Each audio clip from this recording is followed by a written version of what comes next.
JP Nadda પહોંચ્યા અમદાવાદ લોકસભાની 26 બેઠક પર ભાજપ ચૂંટણી કાર્યાલયનું કર્યું ઉદ્ઘાટન કાર્યકર્તાઓમાં જબરદસ્ત ઉત્સાહ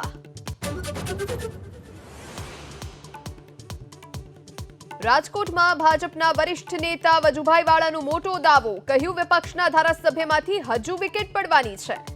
હજી ખડી વિકેટો ખડી ખડીને વધવાના છે ધારાસભ્ય ચૈતર વસાવાને મળ્યા શરતી જામીન આજે જેલમાંથી બહાર નહીં આવે તેવો સૂત્રોનો દાવો પત્ની શકુંતલાનો મુદ્દો છે સુપ્રીમ કોર્ટમાં પીએમ મોદીએ સંસદ ભવનમાં નેતાજી સુભાષચંદ્ર બોઝને પાઠવી શ્રદ્ધાંજલિ પીએમ મોદી પરાક્રમ દિવસ ઉત્સવનો કરાવશે પ્રારંભ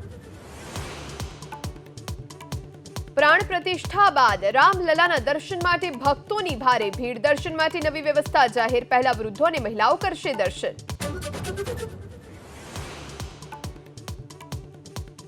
મોરબીના વાંકાનેરમાં નકલી ટોલ બૂથ કાંડમાં 50 દિવસ બાદ પણ મુખ્ય આરોપી પોલીસ પકડથી દૂર અમરશી પટેલ ન ઝડપાતા ઉઠ્યા અનેક સવાલ